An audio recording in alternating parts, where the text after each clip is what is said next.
సభ ప్రశ్న ఎలా ఉండిద్ది అంటారు? మీకు ఎట్టుంది ఇప్పుడు? లక్షలు ఎంతమంది ఎన్ని లక్షలు వచ్చే అవకాశం ఉంది? ఒక 18 ఏళ్ళు కానీ 20 ఏళ్ళు ఉంటుంది. 20 లక్షలు లక్షల్లో వస్తారు. 20 లక్షల పైగా బ్రహ్మాండంగా. పవన్ కళ్యాణ్ ఈరోజు జగన్ ఓడిస్తాను అంటున్నాడు. ఎవరు? పవన్ కళ్యాణ్. ఇప్పుడు ఆయన 2 సార్లు తోడిపోయింది, మళ్ళీ ఇంకోసారి ఓడిపోవటానికి సిద్ధమైంది మళ్ళీ ఆయన అంటున్నాడు కదా, నేను పాతాళంలో పంపిస్తాను జగన్, ఓ జగన్ ఎంత చూస్తా అంటున్నాడు. ఎవరు? పవన్ కళ్యాణ్ పాతాళ దొక్కడానికి పాతాళ వాటి ఇప్పుడు ఆయన పోవటానికి సిద్ధమైంది ఆయన.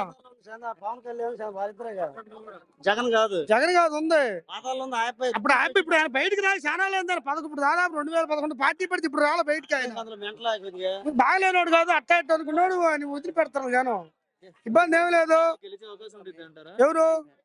వై నాట్ 175 గుర్తు పెట్టుకోండి, ఎవరైనా రాసుకోండి. ఇది సిద్ధం సభ సాక్షిగా చెప్తున్నాము. మాది దర్శి నియోజకవర్గం, ముల్లమూరు మండలం, ఏంపాడు. ఇది సిద్ధం సభ చెప్తున్నాము. 100కు 100 గెలుస్తాం. నెంబర్ 1 కాదు. ఎలక్షన్ ఈసారి వాడు వన్ సైడ్ అవుద్దన్న. కూటమి 2009లో కూడా కూటమి కట్టుకున్నారు. వైఎస్ గెలిచిండు ఆ రోజు. ఈసారి కూడా జగన్ గెలుస్తాడు ఎన్ని కూటమిలు వచ్చినా గానీ, దాంట్లో ఎటువంటి డౌట్ లేదు. ఆయన అందించిన సంక్షేమ పథకాలు ఆయన గెలిపిస్తాయి. లేదన్న ఏడ నేను యాజ్ ఏ వాలంటరీగా నేను చేస్తున్నా, ఎక్కడ లంచం లేదు, ఏడ కరప్షన్ లేదు. నేరు ఈరోజు ఒక పథకం కావాలన్నా, ఒక సర్టిఫికేట్ కావాలన్నా సచివాలయం దగ్గర పోయి తీసుకుంటున్నారు. కరప్షన్ లేదు. నేరు కరప్షన్ ఉండే పడితే ఇన్ని కోట్ల జనాల ఖాతాలు ఎట్ట పడతాయి అన్న? అది పవన్ కళ్యాణ్ ఎవరిని? జగన్మోహన్ రెడ్డినా? వాళ్ళకేమో నిర్ణయం చదువుతారు, చదివితే ప్రతిపక్షాలు 100 చెప్పుకుంటారు. అంటాడు 151 సీటు ఉన్నాయి, ఇతనే మాట అంటే రేపు జనాలు నిర్ణయం అంటాడు అతను గెలిచిన తర్వాత. బీజేపీ పొత్తు పెట్టుకున్నా, వాళ్ళు కాంగ్రెస్ తో పెట్టుకున్నా ఎటువంటి ఇబ్బంది లేదు. ఒంటరిగానే వస్తాం, ఒంటరిగానే గెలుస్తాం ప్రతిసారి. ఇప్పుడే కదా, ఈసారి కూడా అట్నే జరుగుద్ది. గెలిచే అవకాశం ఉందండి. 100% గెలుస్తాం, 100% గెలుస్తాం. లోకేష్ బాబు కుర్చీ మడత పెట్టి ఇంటికి పంపిస్తా అంటున్నాడు. లోకేష్ బాబు గురించి చెప్పుకోవడం అనవసరం. ఆల్రెడీ అతని గురించి రాష్ట్రం మొత్తం తెలుసు, మళ్ళీ మనం కొత్తగా చెప్పుకోవాల్సింది లేదు. దాని గురించి ఎటువంటి డౌట్ లేదు. మళ్ళీ వైఎస్ఆర్సీపీ జెండా మళ్ళీ మేము ఎగరేస్తాం. సార్ రాబోయే ఎలక్షన్ లో ముఖ్యమంత్రి ఎలా ఉంటది? రాబోయే కాలం అయినా భవిష్యత్తులోనైనా ఎప్పటికీ జగనే ఉండాలని మా కోరిక. ఎందుకంటే ఇలాంటి ముఖ్యమంత్రి నా 70 సంవత్సరాల వయసులో ఎవరిని చూడలా. అన్ని పథకాలు ప్రవేశపెట్టాడు. అభివృద్ధి లేదంటారు, హీనమైన మాటలు అంటున్నారు. అభివృద్ధి నాడు నేడు అభివృద్ధి కదా, మహాత్మా గాంధీ కలలు కన్నటువంటి పంచాయతీ సచివాలయాల అభివృద్ధి కదా, పిల్లలకు సాక్స్ బుక్స్ ఇచ్చి స్కూల్లో ట్యాబులతో సహా ఇస్తున్నాడు, అది అభివృద్ధి కదా. ఏంది అభివృద్ధి అంటే సిమెంట్ రోడ్లు ఎత్తే అభివృద్ధి, ఇంకేం లేదు అభివృద్ధి. అది జగనే ముఖ్యమంత్రి కావాలి, మళ్ళీ జగనే ముఖ్యమంత్రి అవుతాడు. ఇది మా చంద్రబాబు నాయుడు కలిసి వస్తున్నారు. చంద్రబాబు నాయుడు కాదు కదా, ఎంతమంది నాయుడు వచ్చినా సీఎం జగన్ ఎవరేం చేయలేరు. జగనే ముఖ్యమంత్రి. మరి నేను చెప్పాను కదా, ఆయన చేసిన పథకాలు అలాంటి ప్రవేశపెట్టాడు. రాబోయే కాలం కూడా అతనే ముఖ్యమంత్రి. జై జగన్. మరి రాష్ట్ర వ్యాప్తంగా జగన్ అనే వ్యక్తి ఈ రోజు లంచాలు ఎక్కువ తీసుకుంటున్నా అంటున్నారు.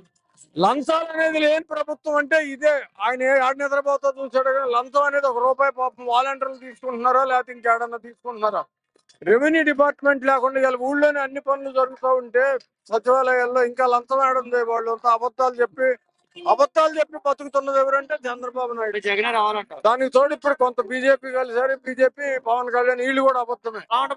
సిద్ధం సభ ఏ క్లాస్ గా జరుగుతుంది. ఎన్ని మంది వచ్చే అవకాశం ఉందంటారు? ఇట్లా మాకు అర్థంగా సీట్ వస్తుంది, మాకు ఎంతవరకే తెలుసు. ఎన్ని లక్షల మంది ఇక్కడ ఎంతమంది వస్తారంటారు జనాభా? ఇప్పుడు నాకు 10 లక్షలు దాటుతారు. 10 లక్షల మంది వస్తారు. ఎందుకు అంతమంది వచ్చే అవకాశం ఉందా? ఉంది. ఎందుకు ఇంత ఎండలో వచ్చారు? సిద్ధం సాబ్ చూద్దాం. పవన్ కళ్యాణ్ అంటున్నారు జగన్ అంత చూస్తాను, జగన్ పాతాళాలకు పంపిస్తాను.